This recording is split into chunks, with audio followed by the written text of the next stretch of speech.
Drake wasn't done taking the battle from the booth to the courtroom, and this morning, the judge just handed him another L. Damn. You big dummy. Ha ha. Joke's on you. High five. Boy. All that was from social media, so clearly the internet isn't done with dragging Drake for what's being described in viral posts as one of the most embarrassing L's of all time, after the judge presiding over the case versus UMG not only tossed out the case, but decided to pretty much crown Not Like Us as the coup de grace of the battle. And this has gotta be a first in hip-hop music from a legal standpoint, where this track got stamped in court for finishing off an artist. And thanks to Drake's moves since the battle, it is getting increasingly difficult to argue against Not Like Us being the greatest diss track of all time, all thanks to Drake. It's you. It's you. Yeah. Well, yes, kind of. How could you, man? And check this out from a few hours ago. Kendrick Lamar's Not Like Us re-enters the top 100 on iTunes in the United States. This happened shortly after the lawsuit was tossed out, and today we get a lot more that has come from this, from Kendrick Lamar's associates reacting, and also Joe Budden going off.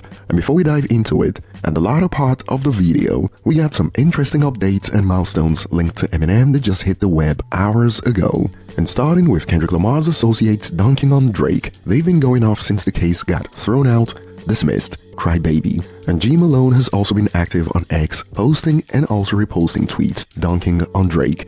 The irony of all this happening in October, and he reposted this. This Drake lawsuit did nothing but help extend the bum whooping that Kendrick's Not Like Us handed him 524 days ago. Great as this song of all time. How could you, man? And based on the fact that 2 years ago, in October, Drake and J. Cole decided to drop first-person shooter that included a scene of the duo playing chess, G Malone reposted this that has since gone viral. These dudes playing chess here always kills me, seeing as both these dudes made the dumbest, most least calculated decisions we've ever seen in a rap beef. And in J. Cole's case, he pretty much lost his claim to the throne as his generation's GOAT rapper. Before the battle started, word started circulating about how J. Cole was edging out both Drake and Kendrick Lamar, only for J. Cole to earn the moniker J-Fold after he deleted 7-minute drill off mic delete later. Oh, the irony. And people say he made the right call to protect his mental health, which is all fine and dandy, but conceding to Kendrick also meant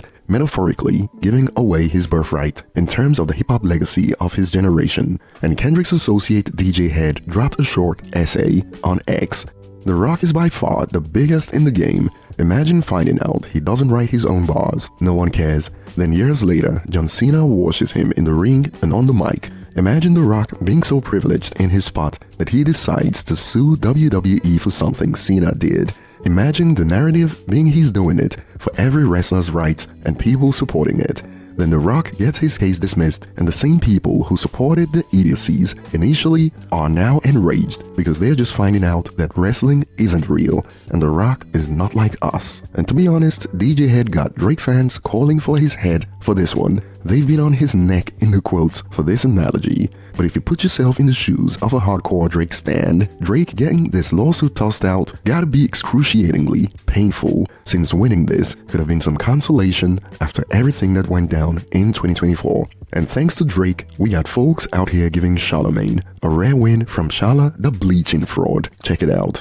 I felt like that was the biggest sit down over there in the corner and have a seat to drink. Man, listen, uphill, orange pill, chemical pill, Kendrick Lamar, and 5. All right. This lawsuit wasn't filed for any other reason other than Drake's feelings was hurt because Kendrick busted his ass in a rap battle. It's really that simple. And I'm shocked the lawsuit lasted a year and even got this far. This man got his ass busted in a good old-fashioned rap battle. Nothing more, nothing less. And we just have never seen how Drake reacts under real pressure. And you learn a lot more about people in defeat than you do in a win. And we learned that Drake is a sore loser. How do we act like, based off Drake's logic, he didn't defame Kendrick? This man said Kendrick beat his wife. Beat his this woman. Man said one of Kendrick's children was by his best friend. Oh, like, why is that? Calling him short? Don't nobody ever think about the vertically challenged. All right, now, come on now, because y'all do be getting, like, you see how you just did? You just levitated a little bit. All that Because more nobody energy. ever think about that. Through all of the insults that was thrown, don't nobody ever bring up just calling this man damn short over and over the impact it might have had on him. But luckily, our height don't fight. That's why Kendrick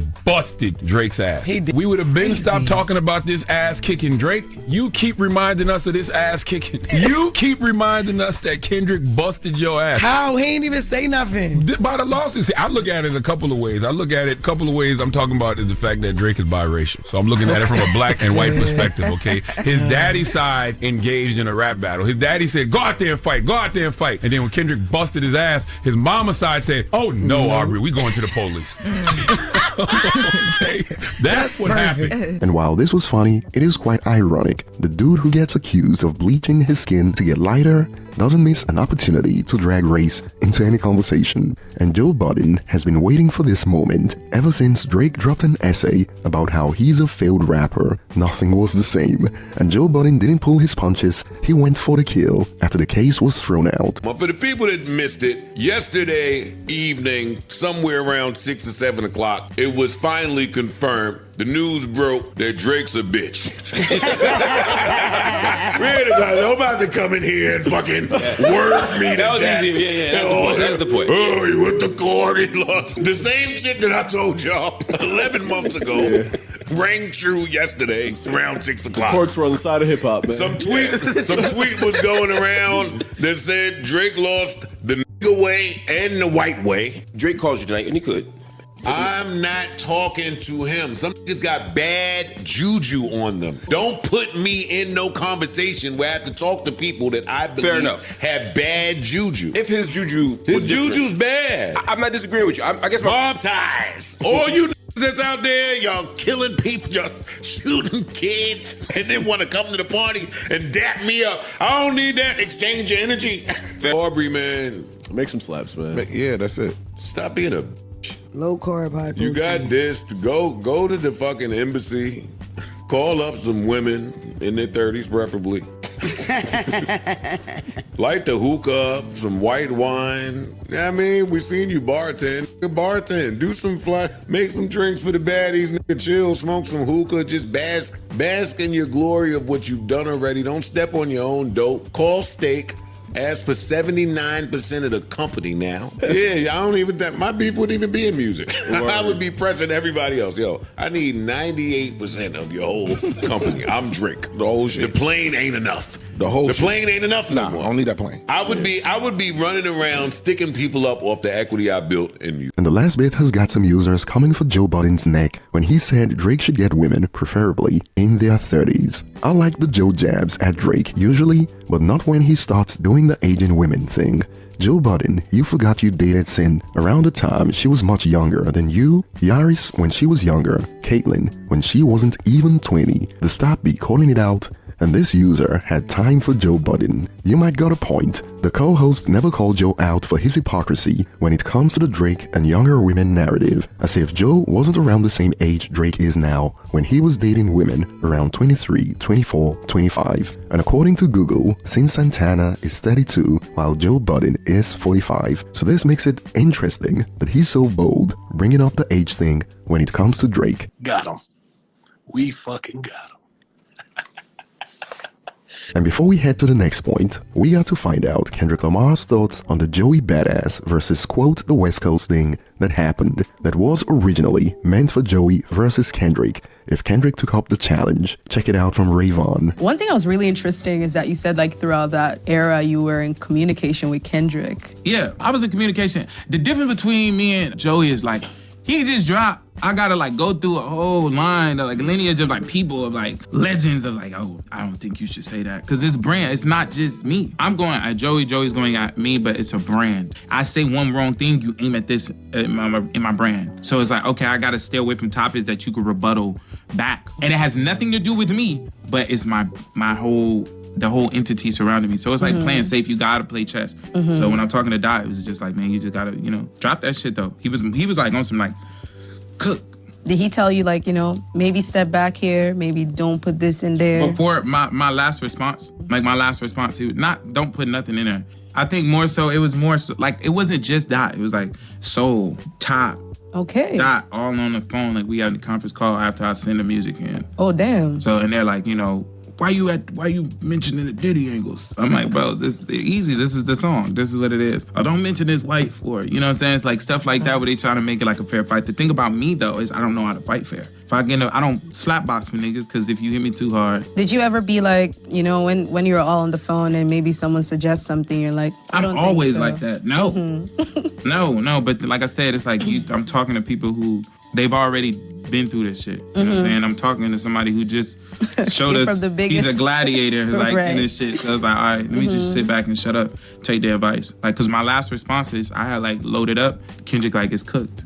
Too many niggas jumping in. Too many niggas having like an opinion towards it. Yep. Now it looks like he's fighting the whole West Coast. You're gonna be cooked regardless because it's gonna look that way because any man that's standing on his own against 20 different people, he gonna look like he's Superman, so you're cooked. Thank your peers. How'd you feel about everyone just jumping in? Pissed me off because it's not a fair fight. I was still able to cut through because people knew where it was, but like say from like January, this shit started in January. So like I dropped in January with like something that's like, okay, he dropped, but it wasn't really, so then I dropped, then he drops and it's cold. Then he heats it back up, then I drop. So to me in my head, I'm like, oh, this is, okay, we good. This is our going, fight. This is our fight. Let's get it. And then you hear other people like jumping in, and I'm just like, get the fuck out of here. It's like, you know what I'm saying? Like, it made me look like I can't handle my own. But what are your thoughts on the whole Joey versus the West Coast battle? Because as far as I know, Joey had the edge when it comes to what hip-hop fans thought on social media. However, it was this segment from the interview that got Drake fans to come for his neck. People, like the music that people are putting out, it lacks so much substance that people are hungry for like lyricists like me, Doechii, Chris Patrick, like, you know, Marco Plus, like stuff that real music. So when they hear music like that, they like, oh, it's like refreshing again. And I feel like we're gonna go through another SoundCloud era like what it is later on in life, and it's gonna be like that again. It's just repeating itself. But now they want the real music, the real stuff that's gonna hold them, because we be going through some shit. So, you know, we need music. We need life. What Top call it? Human music that people can turn on, listen to in the car, on their way to work, when they're getting off of work, they can go to the gym, not just in the club. Not just in the club. So I think that needed to be said. Yeah. Because a lot of people are talking like, I can't play this at the club, so like no point in this. Yeah, I don't care about that. And this sparked popular reactions like Ain't Nobody Hungry for no freaking Ravon music and more. People are hungry for lyricists like me. Doechii, let me stop you right there.